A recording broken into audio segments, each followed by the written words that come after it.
Welcome into the Irish NFL show. We have finally reached the week in which the draft will take place in Kansas City this Thursday. Sky Sports have some fantastic coverage ahead this week. The 3 days will be broadcasted live. There's a special Sky Sports program ahead of the first round. So what better time to have the face of Sky Sports NFL back on the Irish NFL show with Neil Reynolds. Neil, you're very welcome back to the show. Thank you, fellas. Good to be here. Looking forward to it. And getting off to Kansas City in the morning. As you say, we've got like a preview show at 9 o'clock on Thursday. Then obviously the network coverage is going to be all 3 days of the draft. We'll be back Friday night with a 1 hour wrap up of round one, look ahead to the rest of the draft. Phoebe Schechter will be with me. And Rick Spielman, who oversaw 15 drafts with the Minnesota Vikings, drafted Adrian Peterson, Stephon Diggs, of course, Justin Jefferson. Should also point out he drafted Christian Ponder, but we'll leave that one. Leave that one there. So yeah, looking forward to it. Can't wait. You touched on the fact that you're flying out, which is fantastic for yourself and the crew. You were in Vegas last year as well for the first round, covering it for Sky Sports, and just like me and Colin are fortunate. We've been to two Super Bowls. You covered the Super Bowls. What's the experience of being to the first round of the draft and getting around all the players that are, I suppose, getting drafted on the night? So the things that stood out to me, I've been to a couple now. So the first one I went to was Jared Goff went first overall, then Carson Wentz. And then obviously last year in Vegas, couple of really, first of all, you just see the draft has just become bigger and bigger every year. I mean, it sounds like a cliche, but it really has. From moving it from New York around the country, every city wants to outdo the one before. So in Vegas, I mean, there must have been 600,000 or 700,000 people just looking down, and you're just seeing all these fans. You know, it's not like a Super Bowl, really. It's like a bit like a London game with everyone's jersey represented. There's this great hope. And then the other thing, as you go around trying to interview the players, first of all, it's great the day before. You get really good access. So I interviewed about 6 players last year. This year, I'm going to do Bryce Young, CJ Stroud, Bijan Robinson. So we've got all the big names kind of lined up. But then you see them afterwards and they go through all the interviews as well. And they are dressed to the nines, like the sharpest of the sharpest suits. But the one thing that sticks in my mind last year, I remember talking to Malik Willis the day before the draft. And obviously, if you attend the draft, you feel like you're going to be a first-round draft pick. You're feeling good about your status. And Malik was saying, I've got 60 or 70 family members in town. And what was he? I think it might have been 86 overall, third round, long old wait into the back end of day 2. Not what you would have expected. So, yeah, expect the unexpected, I think, over the next few days. Neil, I suppose, look, it's the quarterbacks who'll always get the attention. And we know the Panthers are taking a QB. But there's been a lot of talk over the past few weeks about what the Texans may or may not do. And in terms, I suppose you've been watching the game a long time. You've been access to a lot of people. We have seen potentially over the years, I suppose, QB obsession or QB desperation leads to teams maybe overdrafting. Do you think the Texans would be right to, go elsewhere, given the talent that is available, say Will Anderson, Tyree Wilson, Jalen Carter, or given that, they probably do need a QB, should they take, somebody there at number 2? I think it's really hard to ignore a quarterback. And that's why we've seen Zach Wilson goes second overall. In that draft, Trey Lance as well was third. Wilson's already on the bench and Trey Lance is potentially on the trade block if the rumors are to be believed. I think you kind of touched on the other thing. We know what's probably going to happen at number 1. Then it is a complete mystery. Of all the drafts, this feels like it is. CJ Stroud was the favorite to go number 1, and now he's dropping like a stone. I just don't. And then on draft night, he'll get picked second overall, and everyone will be like, oh, okay, well, it wasn't a problem. There's definitely a scenario where the Texans could, get their version of Nick Bosa or TJ Watt, and they go for an edge rusher, and then they've got the 12th overall pick, or they could even try and trade back up and get one of the other quarterbacks.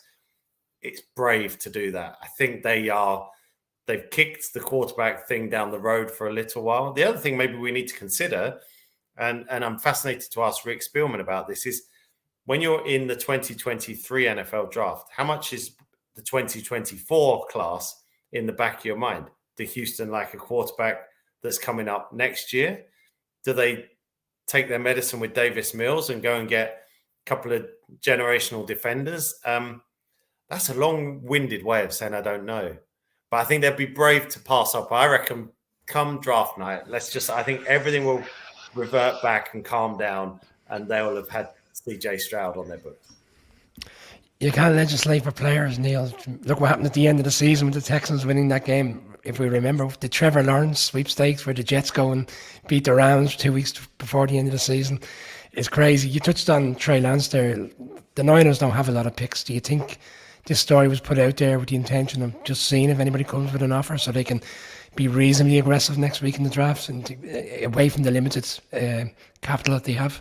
I think this is beyond the draft. I think this is, they've operated in quite murky waters the last few years, haven't they? Is it Jimmy Garoppolo? When's it gonna be handed over to Trey Lance? Yeah, and then here comes Brock Purdy, who probably has saved John Lynch's job, because if they were going to miss that badly on Trey Lance and then you find a 7th rounder who saves you, I think this is just a kind of clearing the decks for Brock Purdy to make this his team. I think that's why Sam Darnold was brought on board as the backup. So look, I think the issue is for San Francisco, what can we get? How much can we get for him? I don't think I would be surprised if people were going to give up a 1st-round pick for Trey Lance. You know, he's had 4 starts in 2 seasons.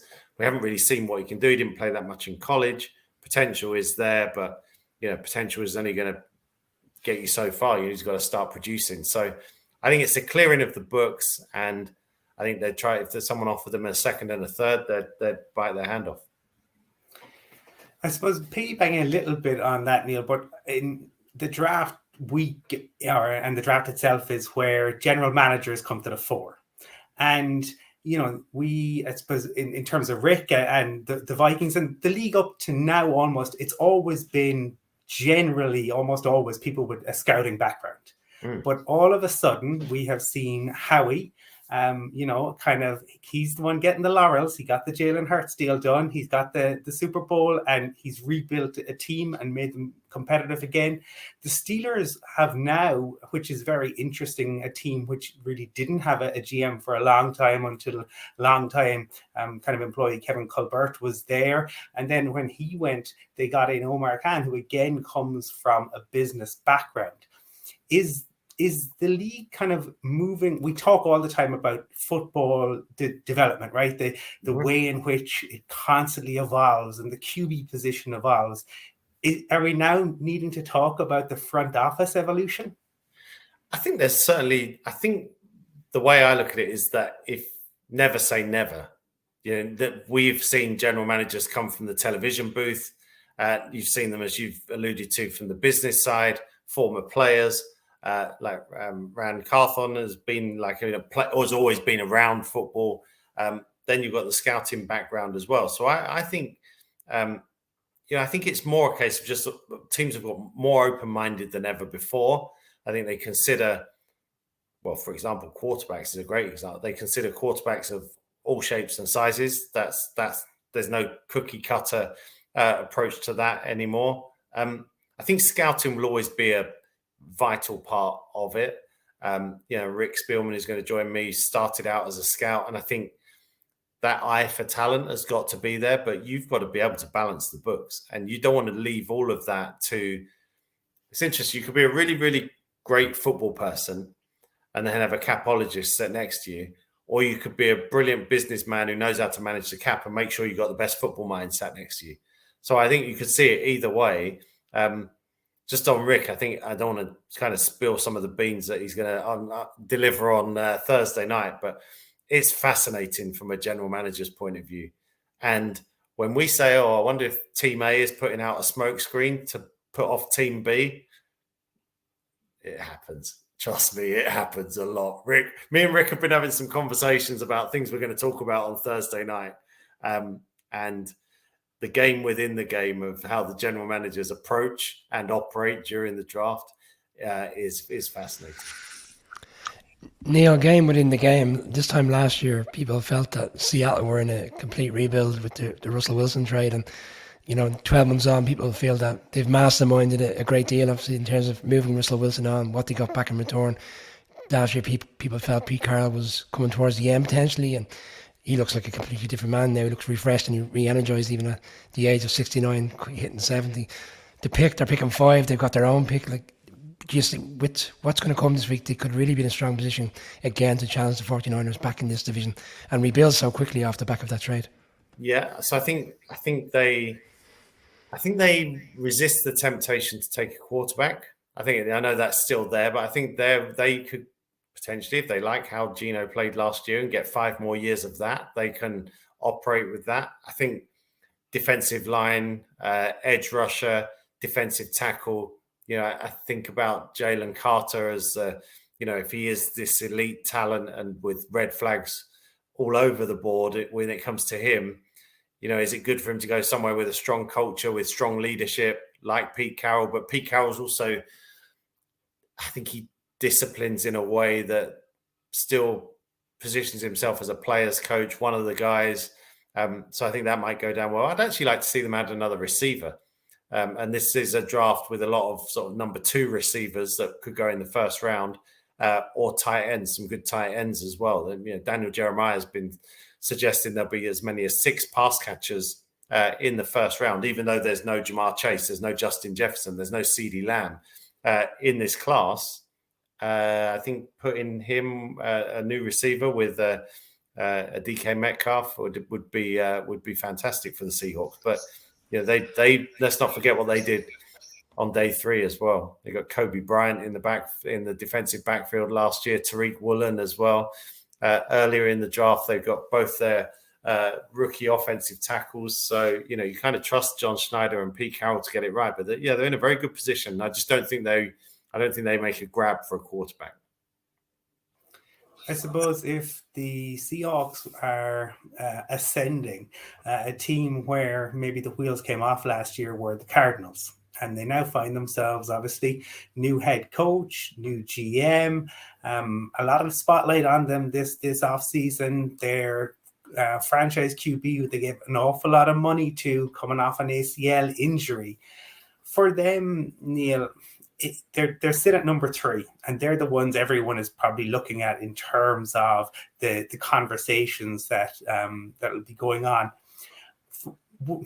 If there is that generational talent, that the defensive piece, be it Jalen Carter or be it Will Anderson, who everyone talks about his leadership. I think Will Anderson had maybe 2 meetings with teams because basically everybody knows what he is, and They don't need to meet with the guy. Are they going to miss out on that? It is, I suppose, the lure of the haul of picks. Is it that they're in that much need of putting the roster back together that they'll have to potentially miss out on the talent like him? I think logic. They've been in such a slide, and every negative headline has come their way, whether it's Kyler Murray's injury to Kelvin Beachum saying he needs to man up and grow up. Yes, that's your franchise quarterback. And the head coach comes in and, still has some doubters. Again, that's unfair because it's all based off early impressions. And Nick Sirianni was not a winner of the press conference early on in Philadelphia. So there's so much they need. They may lose over the draft weekend. They may lose Budda Baker, although I think, again, they'd be foolish to let him walk no matter what they get offered. Adam Schefter's reported that they've got at least 6 teams ringing them up. So all logic suggests, and that when I write these draft previews, and the Cardinals have to trade down. They need picks. They need players. Until you're the general manager that's got to bypass Will Anderson or Tyree Wilson, whichever one they love, I wouldn't be surprised if they stay put and take what they believe is a generational player. At the end of the day, would you rather have 4 and you wonder if 2 of them are going to be, 4 picks and 2 of them might become starters, or do you want to take the guy that you really love? So I think they as much as logic would suggest they trade down, they could stay put, because they might just think we're just going to take the best guy that's there. Neil, the Raiders at 7 seem like a bit of an X factor. A lot of Rangers fans in Ireland and the UK, a lot of them engage with the show, and there's a bit of a mixed opinion in terms of what they will do. A lot think they will go quarterback, and then there's others that think Jimmy Garoppolo would have been given assurances going there that he wouldn't find himself kind of in the similar situation which he had in San Fran, where he's looking over his shoulder at the next talent to come on and essentially take his role in the team. And they gave him quite a sizable contract. Do you think they're in play, or do you think they're like two cornerbacks in Gonzalez, Witherspoon seem to be fitting into that kind of 6 to 9 space in the draft in the mocks? Yeah, I mean, they need defense, don't they? They need defensive players. So those two corners definitely would be in the mix. I know Witherspoon gets mocked to Detroit in everything I've seen so far, but if he is still there, or if the Raiders make a move to jump them, that's the side of the ball that is the most obvious. But I think it's interesting the way you kind of phrase that, because I would imagine Jimmy Garoppolo was given some assurances, and those assurances stand right up until they don't suit the Raiders. And if a quarterback's available, they might take a punt. I think they're in play for a quarterback. I really do. I think they are definitely in play for one of the quarterbacks there at number 7. And the fact that Jimmy Garoppolo's come on board, I don't think it changes that. I think, say they take Anthony Richardson, then they want Jimmy Garoppolo probably for, a great deal of this year as Richardson learns the ropes.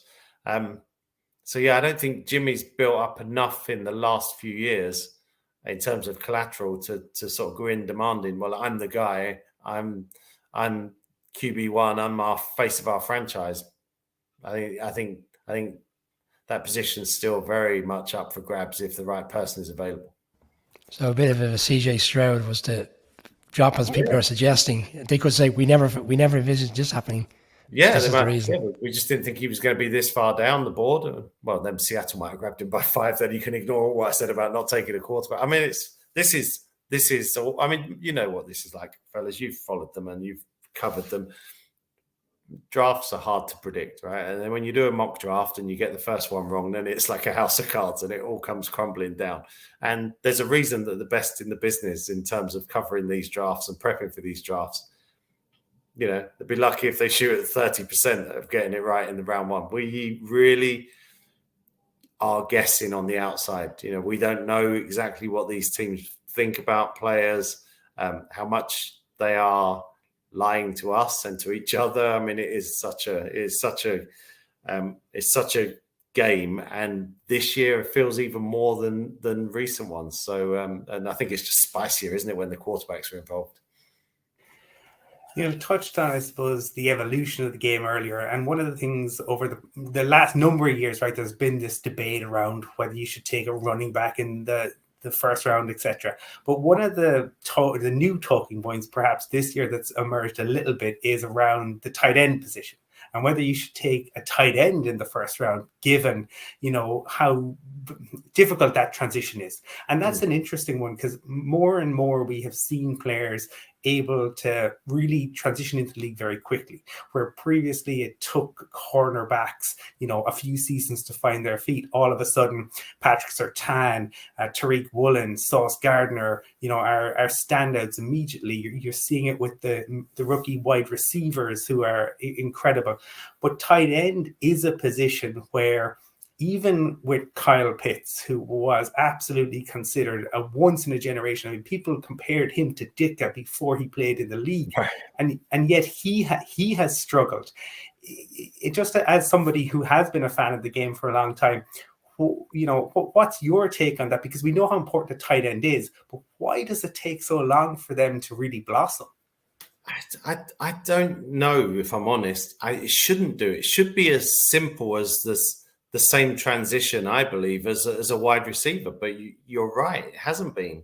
And I actually look across the league, and there's some elite tight ends, and given the importance of the position, and it is hugely important, a lot of other teams just kind of get by. There's a real gap from the Travis Kelce's and the George Kittles to the Mark Andrews and then to the rest almost. I feel like it's a position that should be producing way more stars. And some of those over the years traditionally that have come in haven't had a pedigree come in. Darren Waller, Antonio Gates, going back even further, was a basketball guy.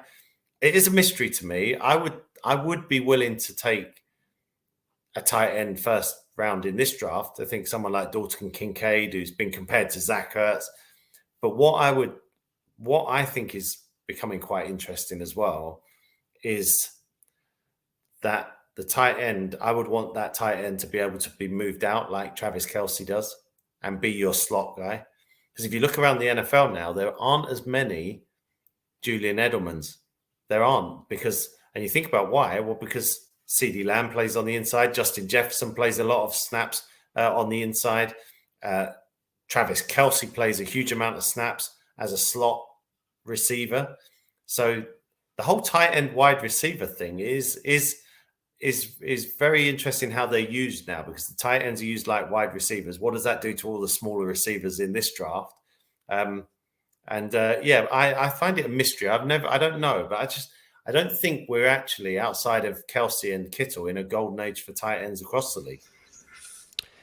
Neil, Colin was on the Hortz Love train 2 years ago, and I scoffed at it. He picked the Eagles to go to the Super Bowl, and I scoffed at it last August.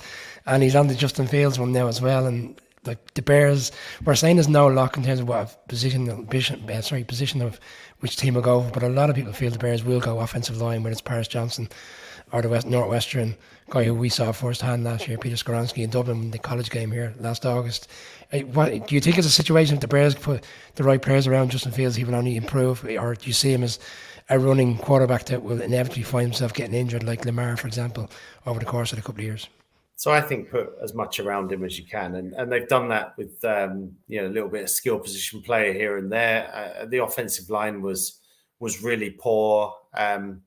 Defensive line was really poor as well. So they're going to have a Bill Parcells draft. Build from the trenches out. I think that's the need for the Bears. But yeah, I think there were times last year when I would be voicing over highlights from Red Zone and be like, and here comes your weekly Justin Fields incredible play. So he is special. He needs to develop as a passer, but you don't stop that other side of his game. So I think the biggest thing is to protect him a bit more, give him more time to throw and go through his reads. So yeah, it's a funny one, isn't it? Because we pay so much attention to quarterbacks and receivers and running backs, and especially around the draft. I think we're all kind of playing fantasy football in our heads with our teams.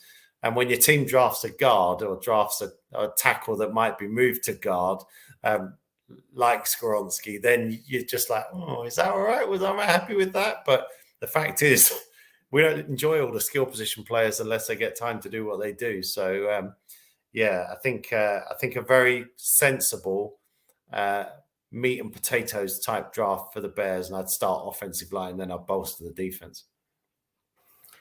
Neil, I suppose if we look at the fact that the Commanders are probably selling for $6 billion, the Broncos sold for 4.7 a year ago, and also the knock-on impact that maybe had, like these billionaire owners, has on the contracts, right? I'm thinking of Jalen Hurts' contract, right? And because they're able to do the signing bonuses, which require an owner who has the money and is willing to step up, and in fairness to Jeffrey Lurie, he is willing to back Howie.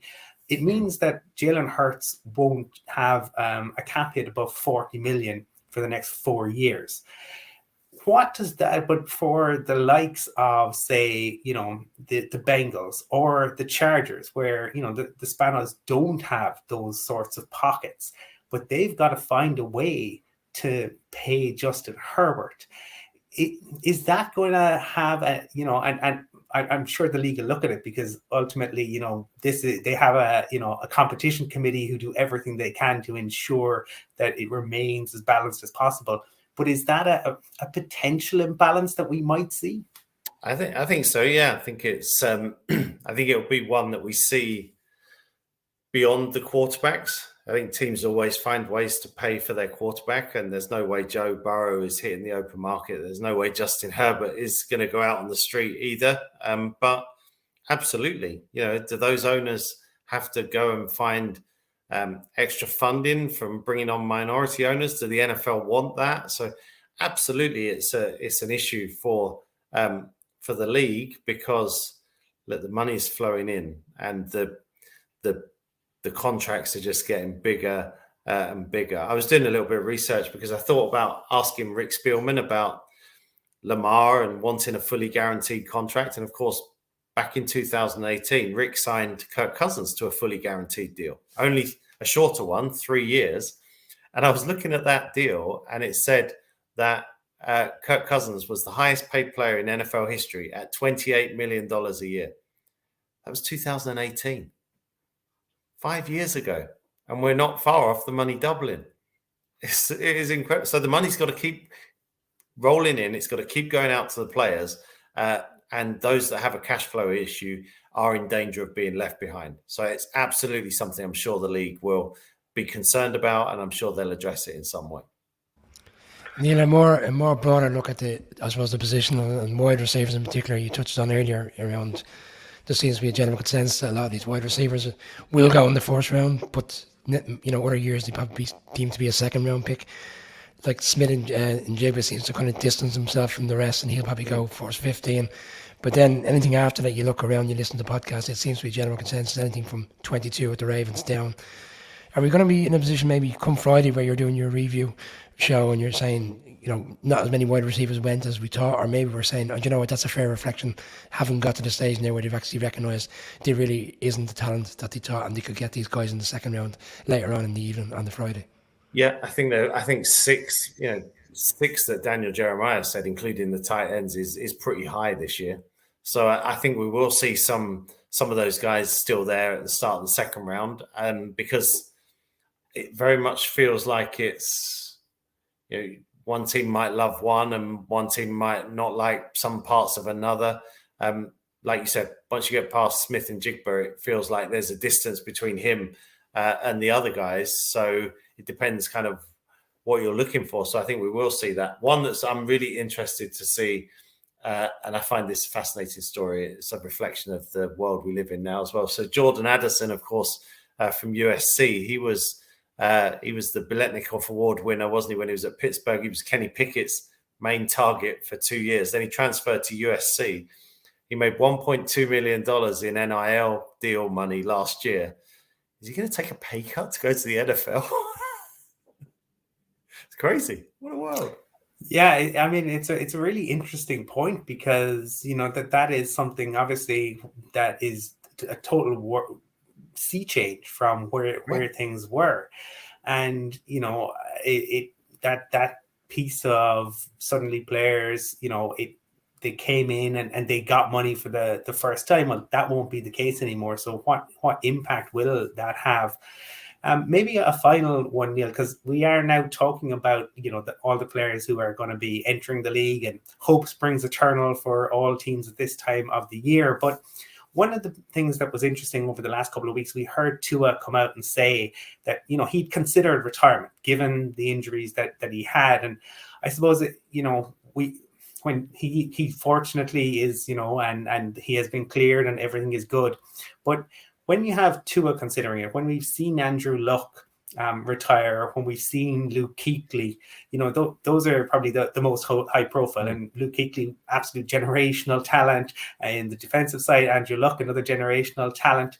Is it a piece, and this is piggybacking on what you just said, that given the players will have made money from playing in college already, that we might see guys retiring that little bit earlier because of the money that will be there from college? I think that's a very, very real possibility. And I think there's two things. I think the NIL money might make players. We saw sophomores coming out. We see a ton of juniors coming out. Maybe they'll stay until their senior year, enjoy their dominance on the college level, and then come out and play one contract in the NFL. And you mentioned Bijan Robinson earlier. Where do you draft a running back? I draft him as high as I believe he's. If he's a top 5 talent, I take him in the top 5, because I get 5 good cheap years, and then if he's done, well, that's okay, because the Jets have already moved on from Zach Wilson. Baker Mayfield's on his 4th team already. Trey Lance is about to get traded. So nothing's forever, clearly. The team's moving on quicker than ever on the quarterbacks. Why wouldn't you do it on an elite running back? And the other part of that, to your point, I hadn't really given that huge amounts of thought, but I think that's something we should be on our radar. If somebody comes in, maybe the rookie contract is not their end goal. But when you see a guy then get the big contract, and then after that so I think more likely is a lot of 8-year careers instead of people trying to hang on for 12, 13, 14. But I would not be surprised if that was a thing. Yeah. Neil, you've been very generous with your time. I know you have a very busy schedule this week, and we look forward to seeing you on Sky Sports later in the week. We obviously enjoy your company on the show. We really appreciate you taking time out to come on the show this week. Always a pleasure, fellas. Love it. Thank you.